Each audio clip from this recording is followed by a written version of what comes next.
ओम शांति। हम पिछले कुछ दिनों से सर्वगुण संपन्न बनने के लिए बाबा के महावाक्य देख रहे हैं।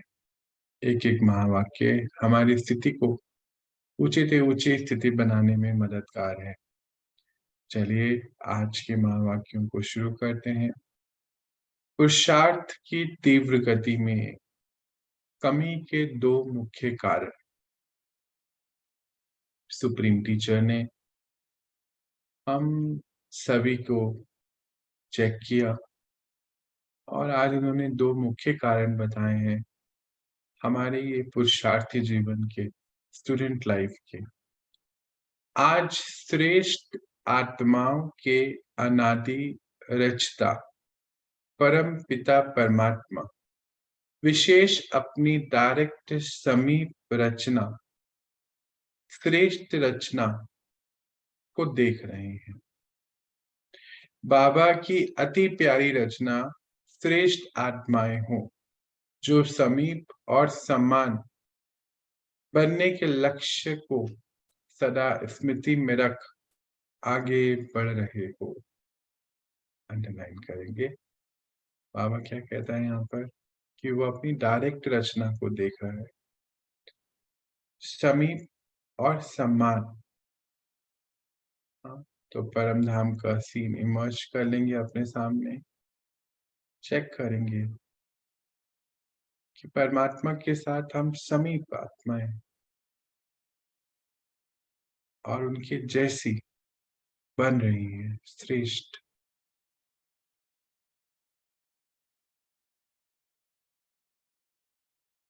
बाबा कहते हैं कि आप सब मेरी अति प्यारी रचना है क्योंकि मेरे समीप है और सदा ये लक्ष्य आपने अपनी स्मृति में रखा हुआ है कि हमें परमात्मा समान अवस्था बनानी है और इस स्थिति के साथ आगे बढ़ रहे हैं।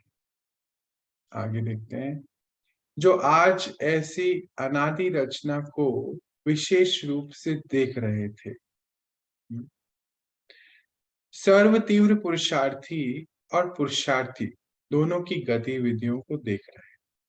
तीव्र पुरुषार्थी और पुरुषार्थी दोनों की गतिविधियों को देख रहे हैं। तीव्र पुरुषार्थी और पुरुषार्थी, जैसे क्लास में अनेक बच्चे होते हैं। कुछ बच्चे तो फास्ट रीति अपनी पढ़ाई पढ़कर आगे बढ़ते हैं, कुछ थोड़े से ढीले ढाले होते हैं। तो वो बात हो रही है कि कुछ तो तीव्र पुरुषार्थी है। तीव्र पुरुषार्थी का अर्थ जो बाबा पढ़ा रहा है, सुना रहा है, उसी समय चेंज। और पुरुषार्थी जो थोड़े से अलबेले, धीरे धीरे गति में चलते हैं। बाबा द्वारा मिली हुई श्रेष्ठ सहज विधि द्वारा कब तीव्र गति व कब तीव्र, कभी कम गति, दोनों ही प्रकार के श्रेष्ठ बच्चों को देखा। बाबा कहता है कि मैंने कभी तो बहुत तीव्र गति देखी बच्चों की, कभी थोड़ी सी तीव्र, कभी कम। तो ऐसे दोनों प्रकार के बच्चे देखे। दो कैटेगरी है, तीव्र, अति तीव्र और तीव्र और कम। पढ़ाई, पालना और प्राप्ति सबको एक जैसी, एक द्वारा मिल रही है। फिर गति में अंतर क्यों, पूछते हैं बाबा। तीव्र पुरुषार्थी अर्थात फर्स्ट डिवीजन वाले और पुरुषार्थी अर्थात सेकंड डिवीजन में पास होने वाले, चेक करो आप कौन हो। तो बाबा कहते हैं कि पढ़ाई, पालना और प्राप्ति सभी को एक जैसी मिलती है। पढ़ाई की पढ़ाई संगम पर एक जैसी सभी को, परमात्मा की पालना एक जैसी, और प्राप्ति, प्राप्तियां भी एक ही जैसी है। सर्वगुण संपन्न बनना है, सारे ही गुणों और शक्तियों के खजानों से, ज्ञान के रत्नों से तो एक जैसा है, पर इसमें भी अलग अलग हो जाता है। First division, second division. तो तीव्र पुरुषार्थी फर्स्ट और सेकंड में पुरुषार्थी आ जाता। आज विशेष सभी का चार्ट चेक किया। कारण बहुत है लेकिन विशेष 2 कारण। चाहना सबकी है फर्स्ट डिवीजन की, सेकंड डिवीजन में कोई नहीं आना चाहता है, लेकिन लक्ष्य और लक्षण दोनों में अंतर पड़ जाता है। विशेष 2 कारण क्या देखे? तो बाबा कहते हैं कारण बहुत हैं कि तीव्र गति में कमी हो जाती है, पर आज बाबा 2 कारणों को हाइलाइट कर रहा है। कहते हैं चाहना सभी की है कि सभी जो है फर्स्ट डिवीजन में पहुंचे, पर अंतर क्या है? लक्ष्य और लक्षण। लक्ष्य और लक्षण दोनों साथ होने चाहिए, पैरेलल होना चाहिए। लक्ष्य क्या है उसके हिसाब से लक्षण धारण करने होंगे, नहीं तो नहीं होगा। तो पहला कारण क्या है? संकल्प शक्ति जो सबसे श्रेष्ठ शक्ति है, उसको यथार्थ रीति स्वयं प्रति व सेवा प्रति समय प्रमाण कार्य में लगाने की यथार्थ रीति नहीं है। अंडरलाइन करें, संकल्प शक्ति, थॉट पावर। कहते हैं your thoughts create destiny. Thoughts के बाद ही एक्शन लिया जाता है। तो संकल्प शक्ति जो श्रेष्ठ शक्ति है, सबसे श्रेष्ठ शक्ति मानी गई, अपने प्रति पवित्र संकल्प, अपने प्रति और सेवा के साथी, जो भी हमारे साथी हैं उनके प्रति हमेशा पवित्र संकल्प, सभी के प्रति, फिर हर कार्य के प्रति पवित्रता, पवित्रता से भरा हुआ संकल्प, अपने प्रति, सबके प्रति, कार्य के प्रति। यह है यथार्थ रीति। तो बाबा कहते इसमें अभी यथार्थ रीति नहीं है, कहीं पर थोड़ा बहुत परसेंटेज में कमी है। तो हमारी चेकिंग है आज की कि क्या हमारे प्रति हमारा संकल्प पवित्र भावनाओं पर है, क्या अन्यों के, औरों के प्रति, और जो भी कार्य के निमित्त है उसके प्रति। कई बार होता है कि बोलते नहीं कार्य तो हम नहीं कर सकते, यह फला फला तो ऐसा है। नहीं, नो जजमेंट। पवित्रता में जजमेंट नहीं हो सकती है। हाई कैटेगरी का संकल्प, कई बार हम देखते हैं कि उस किसी की कमी कमजोरी है, पर बाबा ने बोला है कि आपकी संकल्प शक्ति महान है, शक्तिशाली है। तो हम क्या करेंगे? तो हमारा संकल्प ऐसा हो कि वो तो बिल्कुल ठीक है, वो बहुत पवित्र है, तो धीरे धीरे धीरे धीरे उनकी स्थिति भी ऐसी बनती चले जाएगी। ये है यथार्थ रीति, अपने लिए भी, सबके प्रति भी, अपने काम के प्रति भी, और सबके अपने अपने काम के प्रति भी। दूसरा कारण, वाणी की शक्ति को यथार्थ रीति, समर्थ रीति से कार्य में लगाने की कमी। इन दोनों में कमी का कारण यूज के बजाय लूज। तो वाणी की शक्ति पहले थी, संकल्प शक्ति, फिर है वाणी की शक्ति। उसको यथार्थ रीति, समर्थ रीति, यथार्थ रीति अर्थात समर्थ रीति, इसका दोनों का अर्थ क्या है? जहां व्यर्थ ना। तो बाबा ने एक उसकी अटेंशन भी दिलाई, यूज की बजाय लूज, मतलब बहुत ज्यादा भूल जाना, बहुत अति में भूल जाना, व्यर्थ बातें कर लेना। कई बार होता है ना ऐसा। ये हमारी चेकिंग है कि कहीं ऐसा हो तो नहीं रहा है, क्योंकि सुप्रीम टीचर कह रहा है कि मैंने ये 2 बातें देखी हैं, और वो कहता है कि यूज करने की बजाय लूज, लूज टॉक हो जाता है। लूज तो बाबा मना करता है ना कि लूज तो आप चल ही नहीं सकते हो। शब्द में अंतर थोड़ा है, लेकिन परिणाम में बहुत अंतर पड़ जाता है। बाबा ने अभी सिर्फ 4-5 दिन का रिजल्ट देखा, टोटल रिजल्ट नहीं देखा।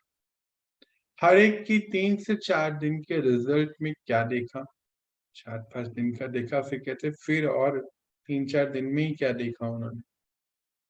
तो एक सेकंड के लिए हम साइलेंस में चलते हैं, देखते हैं पिछले 3-4-5 दिन में हमने व्यर्थ बातें तो नहीं करी, किसी के साथ आर्गुमेंट में तो नहीं आ गए थे, कुछ गलत तो नहीं कह दिया किसी को, चेकिंग कर लेंगे। चलिए आगे देखते हैं। 50% अर्थात आधा आधा, संकल्प और बोल में दोनों ही शक्तियों में जमा का खाता 50% आत्माओं का ठीक था, लेकिन बिल्कुल ठीक नहीं कह सकते।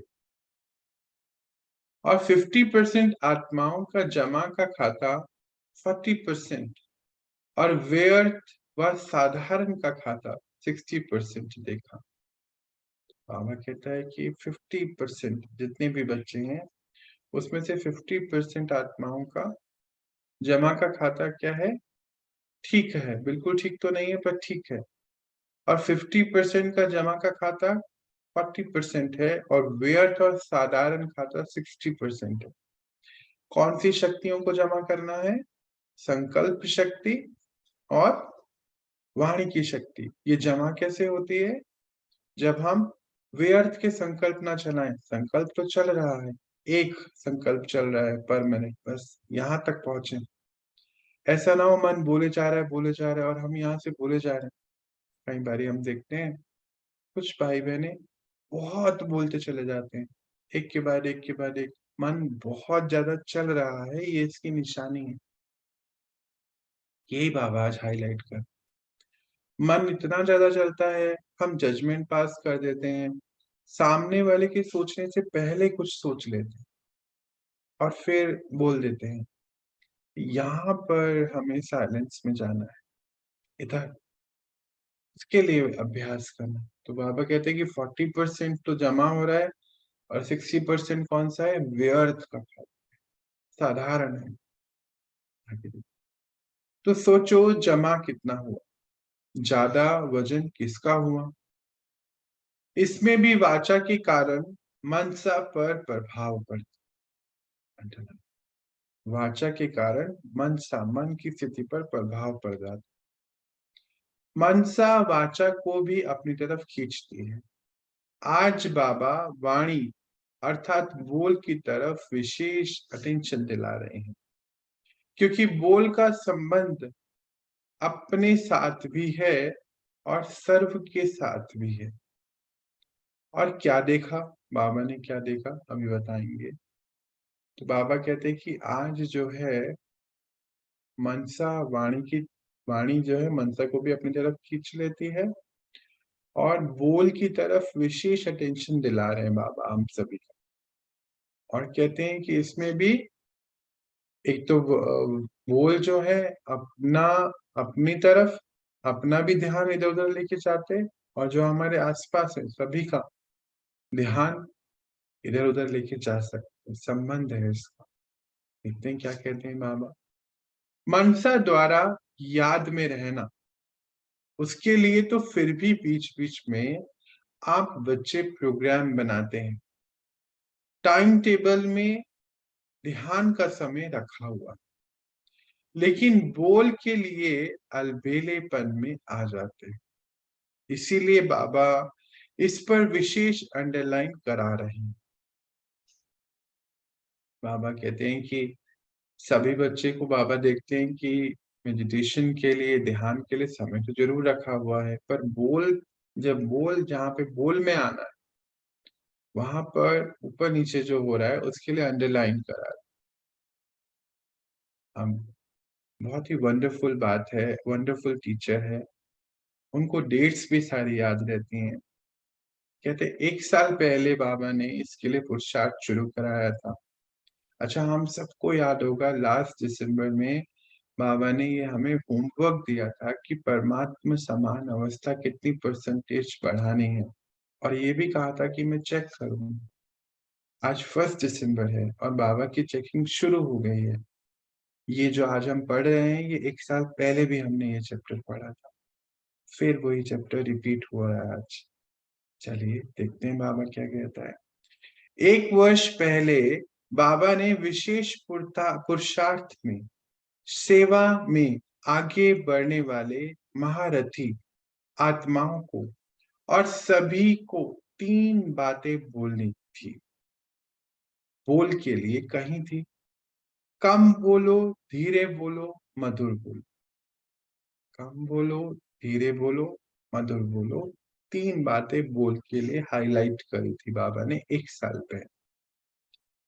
आज आप सभी अपनी चेकिंग करें कि इस तीनों ही बात में कहाँ तक, कितने परसेंटेज तक यथार्थ रीति पहुंचे हैं। तो बाबा आज हमारी चेकिंग करा रहा है कि 1 वर्ष पहले उन्होंने ये प्रोजेक्ट दिया था हमें, तो हम कहाँ तक पहुंच गए हैं, ये हम अपनी चेकिंग खुद करें। व्यर्थ बोलने की निशानी क्या है?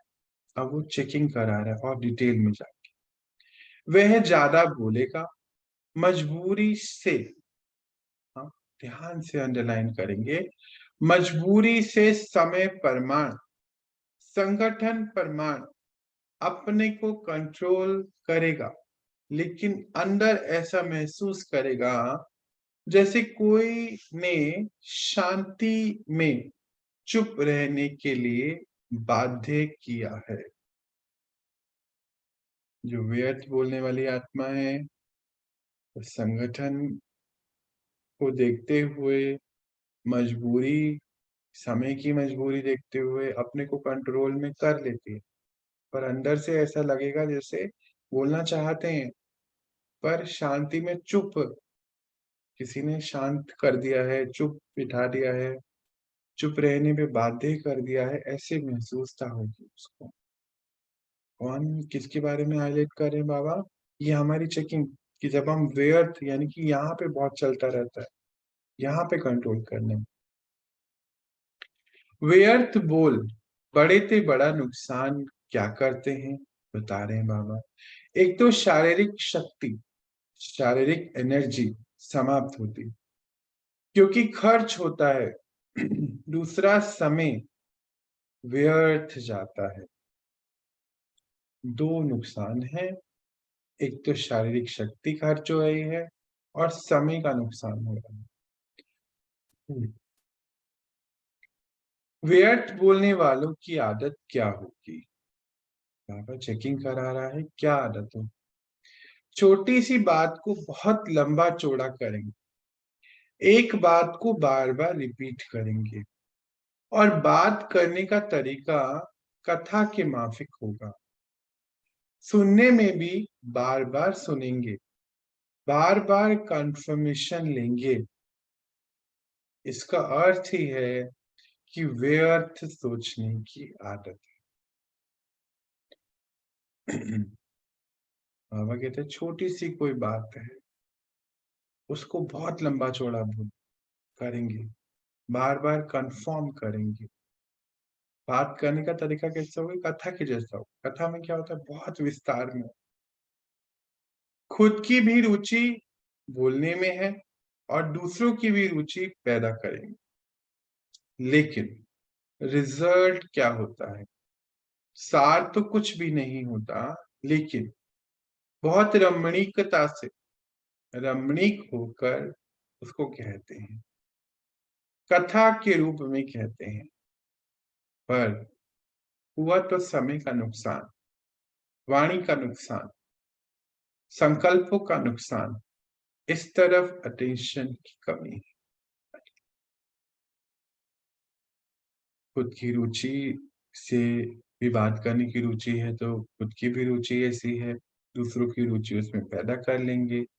रिजल्ट क्या होता है कि सार तो कोई भी नहीं है, बात की कोई वैल्यू नहीं है, बट उसमें बहुत रमणीकता लाने की कोशिश करते हैं। बाबा कहते हैं इसी को तो कथा कहते हैं।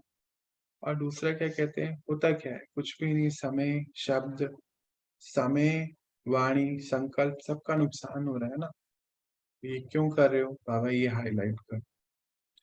व्यर्थ बोलने वाले माया के प्रभाव के कारण जो कमजोर आत्मा है, उन्हों को सुनने और सुनाने के साथी बहुत जल्दी बनते हैं। ऐसी आत्मा एकांत प्रिय हो नहीं सकती। एकांत में बैठते ही फिर जुट के खाते हैं, एक के अंत में जा नहीं सकते। इसीलिए वे साथी बनाने में बहुत होशियार होते। बाहर से कभी-कभी ऐसा दिखाई देता है कि इन्हों का संगठन पावरफुल है और ज्यादा बड़ा है, लेकिन एक बात सदा के लिए याद रखो कि माया के जाने का अंतिम चरण चल रहा है। इसीलिए विदाई लेते-लेते भी अपना तीर लगाती रहती है। इसीलिए कभी-कभी, कहीं-कहीं माया का प्रभाव अपना काम कर लेता है। जो व्यर्थ बोलने वाले हैं, बाबा कहते हैं, वो माया के प्रमाण कमजोर आत्मा है, कमजोरी है अंदर से, जिनको सुनना और सुनाना पड़ता ही है। मतलब या तो सुनेंगे, बातें सुनते रहेंगे, या उनको अपनी बातें किसी को सुनाने का भी संकल्प है, संस्कार। एकांत प्रिय नहीं होगा, एकांत में जाते ही फिर सो जाएगा। एक के एकांत मतलब एक के अंत में जाने खोने वाला नहीं है, उसको कोई साथी चाहिए। अच्छा, बाबा कहते हैं इनको मिलते भी बहुत हैं, होशियार है संगठन को बड़ा करने में। कहते हैं ऐसे भी लगता है कि दूर से देखो तो कि भाई इनका संगठन बहुत बड़ा है, बहुत पावरफुल। पर अति है क्या? बाबा कहते हैं अंतिम चरण है क्या? माया का अंतिम समय चल रहा है, माया के वशीभूत होके ये काम कर रहे हैं। बाबा कहते हैं विदाई लेते लेते माया भी अपना कोई ना कोई तीर चलाती रहती है, और फिर ये आत्माएं क्योंकि कमजोर होने की वजह से उसमें जैसे फंस गए हैं। वह आराम से जाने वाली नहीं, और आया लास्ट घड़ी तक डायरेक्ट नहीं तो इनडायरेक्ट, कड़वा रूप नहीं तो मीठा रूप, कुछ ना कुछ नया नया रूप धारण कर आप श्रेष्ठ आत्माओं का ट्रायल करती रहती है। फिर भोले भोले बच्चे क्या कहते हैं, वह तो बाबा ने सुनाया ही नहीं था कि माया इस रूप में भी आ सकती है। अलबेले होने के कारण अपने को चेक भी नहीं करते, सोचते हैं बाबा तो कहते हैं, रोज कहते हैं माया आएगी, माया आएगी, हम तो आई तो नहीं। पर बच्चे, ये माया ही तो है जो आपको इतना व्यर्थ सोचने और बोलने पर मजबूर। आधा अक्षर याद रखते हैं कि माया आएगी, लेकिन आप मायाजीत आत्मा हैं, आपको वापस मायाजीत बनना है, यह भूल जाते हैं। बाबा क्या कहता है कि बच्चे फिर कहते हैं कि बाबा ने बताया ही नहीं कि माया आएगी, ये तो यूं तो कहते हैं बाबा की माया आएगी, माया आएगी। बाबा कहते हैं कि बच्चे ये क्या है, माया ही तो है जिसके वशीभूत होके आप इतना व्यर्थ सोचते बोलते हैं। कहते हैं ये तो आपको याद रहा कि माया आएगी, पर दूसरी लाइन याद नहीं रही कि आप माया जीत हैं।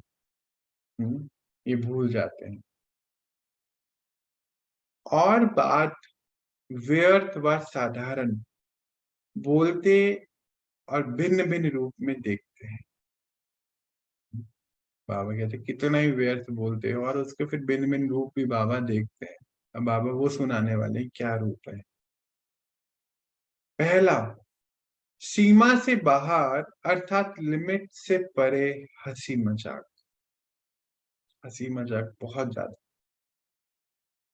जैसे बाबा ने हमें मर्यादाएं भी दी हैं कि हंसना भी ऐसे बिल्कुल रावण की हंसी बोलते हैं बाबा, वो नहीं होना चाहिए।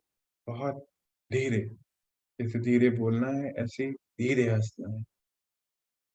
स्माइल, जैसे देवी देवताओं के चेहरे पर हमेशा स्माइल रहे। दूसरा, टॉन्टिंग वे। टॉन्टिंग बहुत देखा बाबा कहते हैं, एक दूसरे को टॉन्ट करना, एक दूसरे को कुछ गलत कह देना। तीसरा, इधर उधर के समाचार इकट्ठा कर सुनना और सुनाना।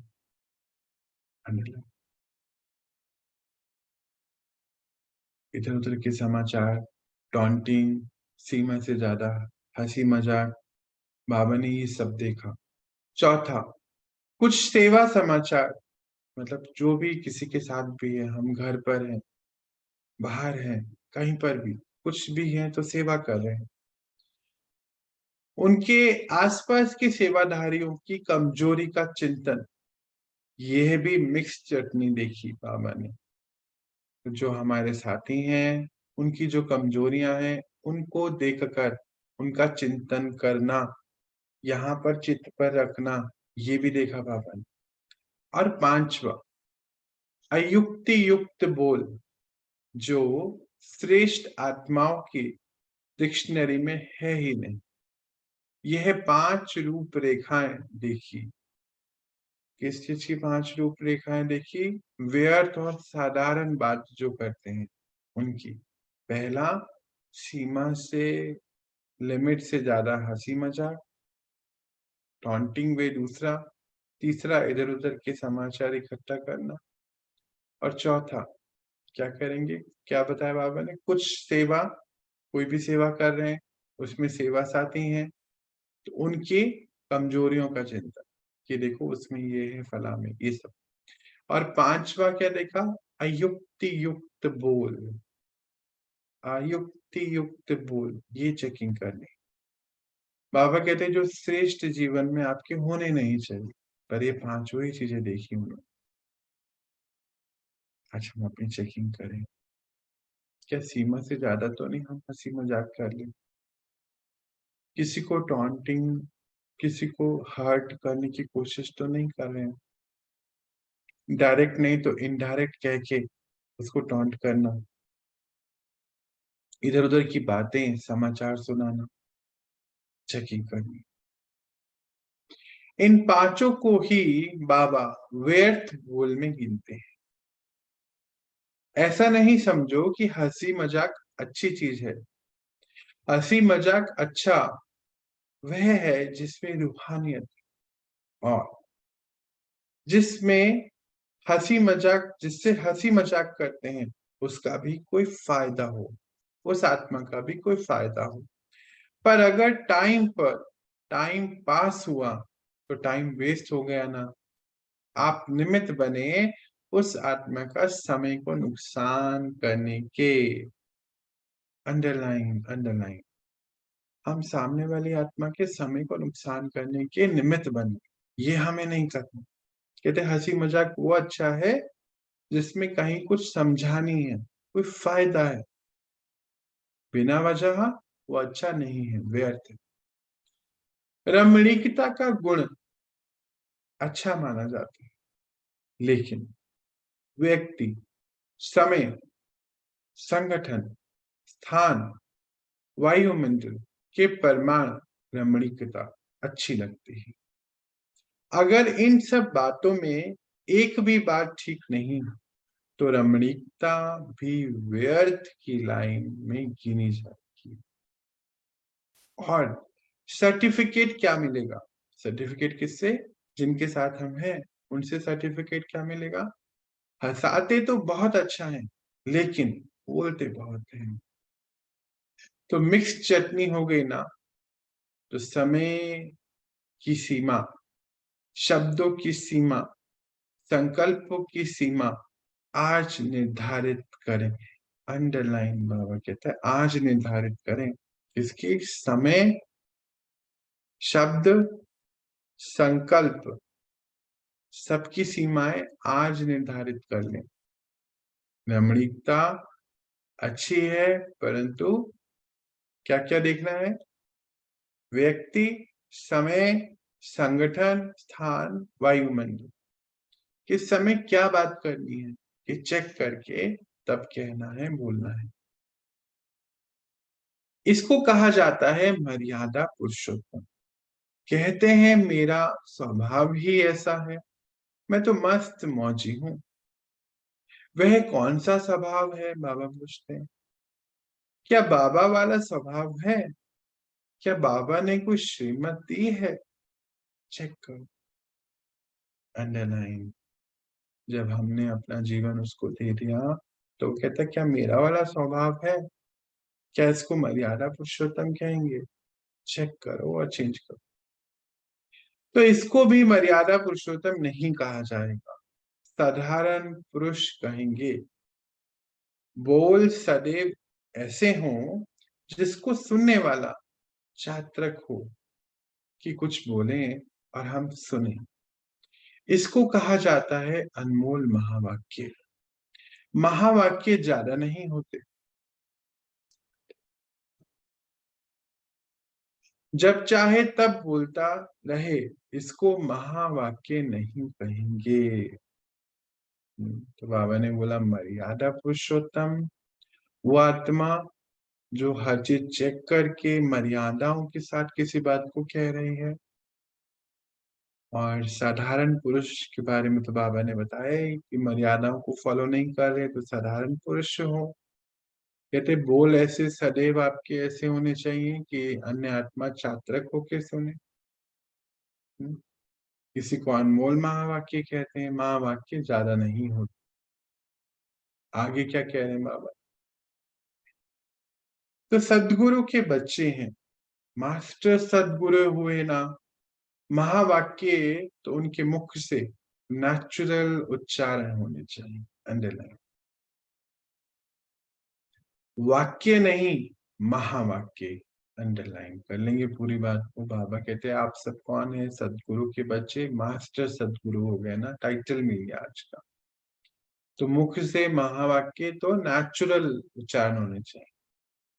व्यर्थ बोलने वाला अपनी बुद्धि में व्यर्थ बातें, व्यर्थ समाचार, चारों ओर का कूड़ा किचड़ा जरूर इकट्ठा करेगा, क्योंकि उनको कथा और रमणीकता रूप देना पड़ता ही है। क्यों? क्योंकि अपने संस्कार के वशीभूत हैं। कहते जो व्यर्थ बोलने वाली आत्मा है, उसको बुद्धि में व्यर्थ की बातें, व्यर्थ के समाचार, कूड़ा किचड़ा है ना, जरूरत ही नहीं, इकट्ठा करना पड़ता है। क्यों? क्योंकि रमणीकता है ना। कहते हैं हम इंफॉर्मेशन गेन कर रहे हैं। आप ये क्यों कर रहे हैं? इंफॉर्मेशन गेन कर रहे हैं। क्यों? औरों को बताने के लिए। तो हमें बाबा कहते हैं ये चेक करके चेंज करना है। इसीलिए जिस समय जिस स्थान पर जो बोल अवश्य हो, आवश्यकता हो, युक्ति युक्त है, स्वयं के और दूसरी आत्माओं के प्रति लाभदायक है, वही बोल बोलना। बोल के ऊपर अटेंशन कम ना हो, इसीलिए इस पर डबल अंडरलाइन करा रहे हैं। बाबा ने बोल के ऊपर डबल अंडरलाइन कराई है बाबा। विशेष इस महीने जो टारगेट के हिसाब से लास्ट महीना है, अटेंशन रखो।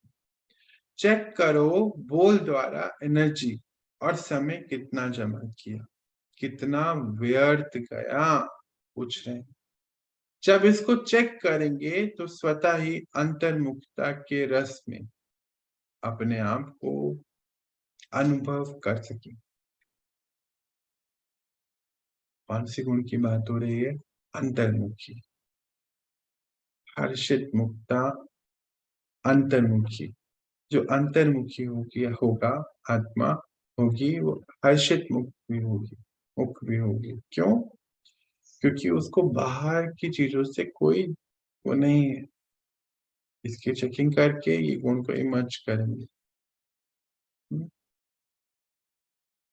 जब इसको चेक करेंगे तो स्वतः ही अंतर्मुखी का अनुभव करेंगे।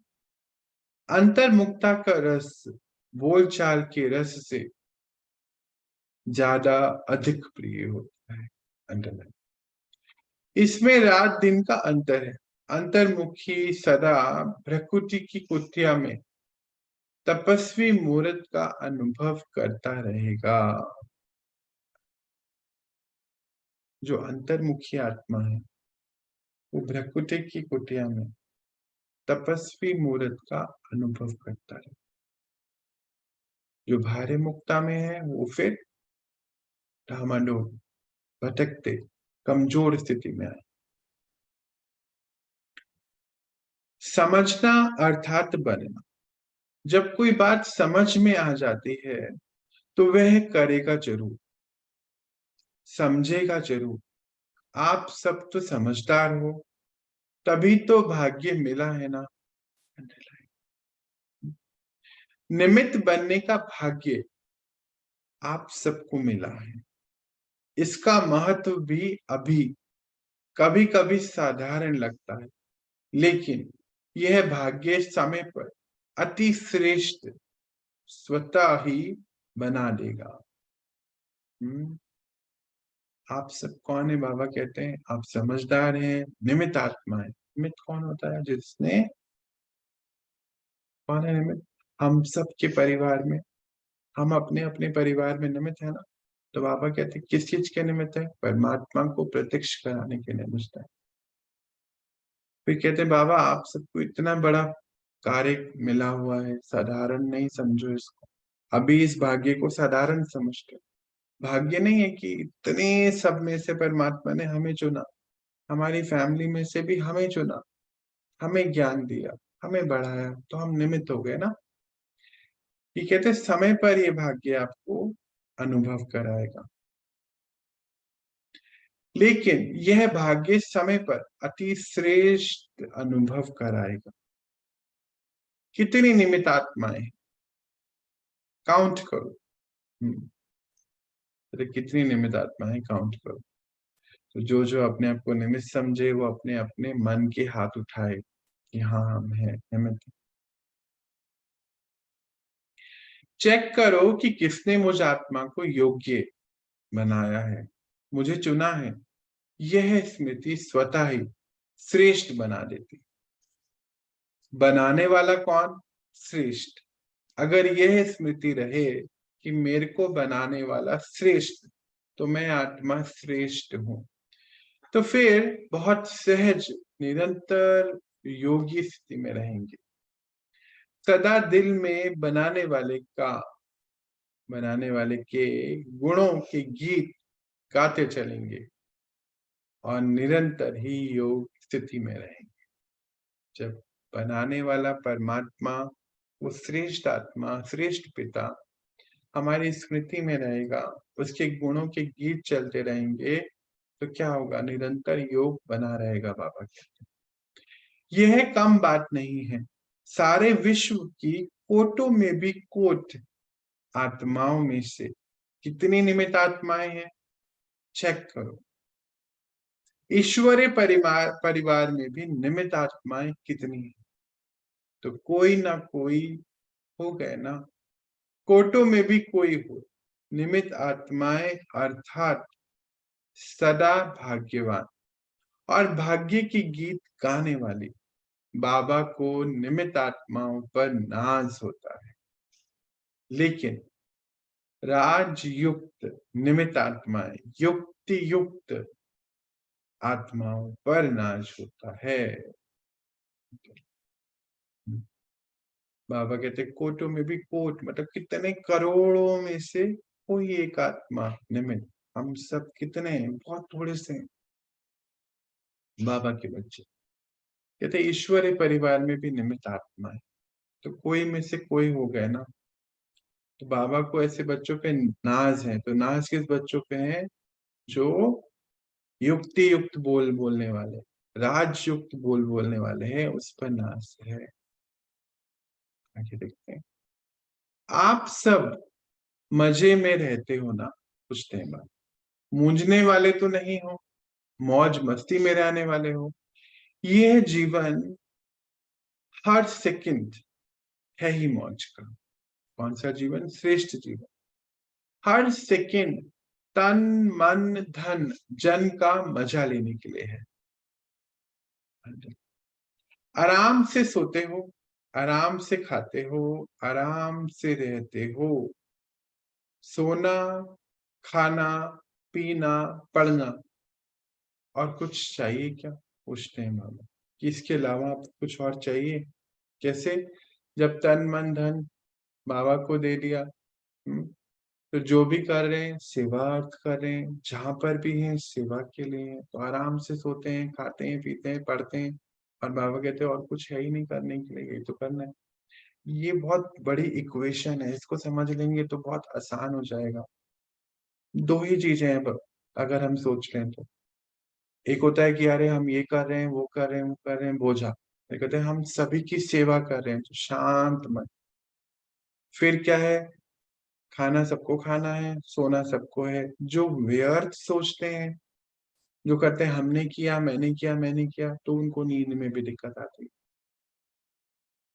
पर जब सब कुछ समर्पित कर दिया बाबा को, सब कुछ उनका है, तो मैं आत्मा निमित्त हो गई।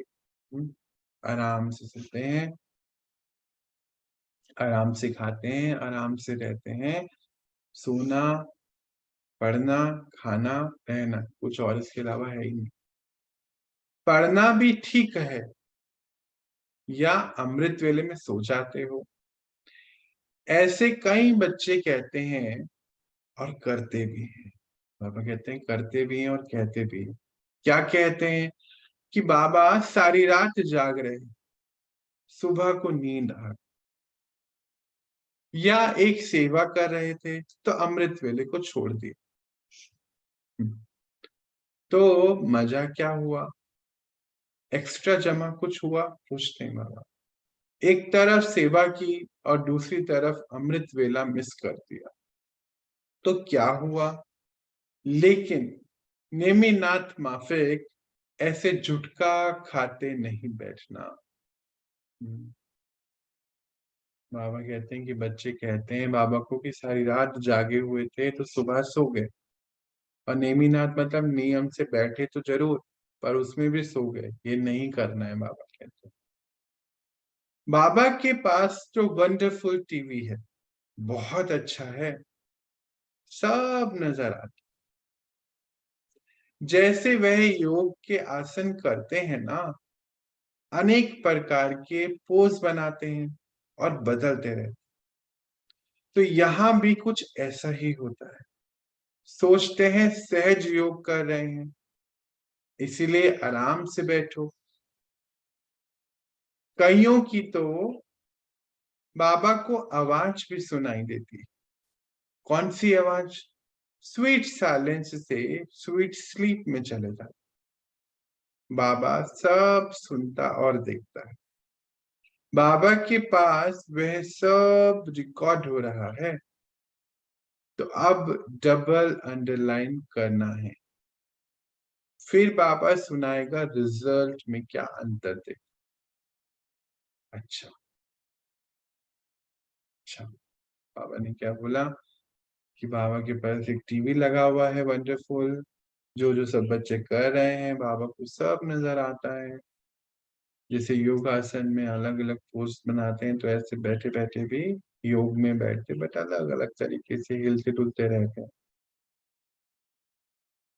तो बाबा कहते हैं कईयों की आवाजें भी सुनाई देती हैं। स्वीट साइलेंस से स्वीट स्लीप में चले जाते हैं। बाबा को सब दिखाई देता और सुनता है। बाबा कहते ऊपर रिकॉर्डिंग चल रही है, तो इसके लिए बाबा कहते डबल अंडरलाइन करा रहा हूँ।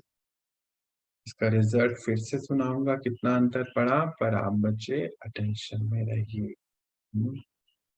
लास्ट में बाबा ने बोला अच्छा, अच्छा का अर्थ है कि बच्चे अब आप समझ गए, और अब आप कर ही नहीं। और हमारा भी उस सच्चे साथी पिता परमात्मा के प्रति शुक्रिया, शुक्रिया बाबा कि आपने हमें ये ज्ञान दिया, और हम इसके रूप आप। अच्छा।